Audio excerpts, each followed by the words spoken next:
કોંગ્રેસમાં ગેનીબેન ઠાકોર આવે છે એવી વાત થાય છે, શું કહેશો? નમસ્કાર મિત્રો, વિડીયોમાં તમારું સ્વાગત છે। મિત્રો, અત્યારે બનાસકાંઠાની અંદર લોકસભાની ચૂંટણીની તડામાર તૈયારીઓ ચાલી રહી છે। તેવામાં મિત્રો એક બાજુ ગેનીબેન ઠાકોર અને બીજી બાજુ રેખાબેન ચૌધરીની આમ સામે કાંટાની ટક્કર જોવા મળી રહી છે। તો મિત્રો, આવનારા સમયની અંદર ગેનીબેન ઠાકોર જીતશે કે રેખાબેન ચૌધરી તે તો આવનારા સમયની અંદર જ ખબર પડશે।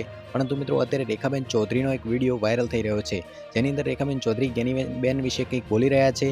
મિત્રો, આ વિડીયો છે અત્યારે સોશિયલ મીડિયામાં વાયરલ થઈ રહ્યો છે। એ વિડીયો જોતા પહેલાં જો તમે ચેનલમાં પહેલીવાર આવ્યા છો તો ચેનલને સબસ્ક્રાઇબ કરી લેજો અને વિડીયોને લાઇક કરીને તમારા મિત્રો સુધી પણ જરૂરથી શેર કરજો। તો મિત્રો, જુઓ એ રેખાબેનનો વાયરલ વિડીયો। લોકસભાના ઉમેદવાર તરીકે આપણી ભાજપ સરકારે, મોદી સરકારે અમિત શાહ સાહેબના નેતૃત્વમાં જે મારી મહિલા તરીકે પસંદગી કરી છે તે હું મારે પોતાનું એકલું ગૌરવ નથી માનતી, પણ બનાસકાંઠા જિલ્લાની દરેક મહિલાનું ગૌરવ માનું છું।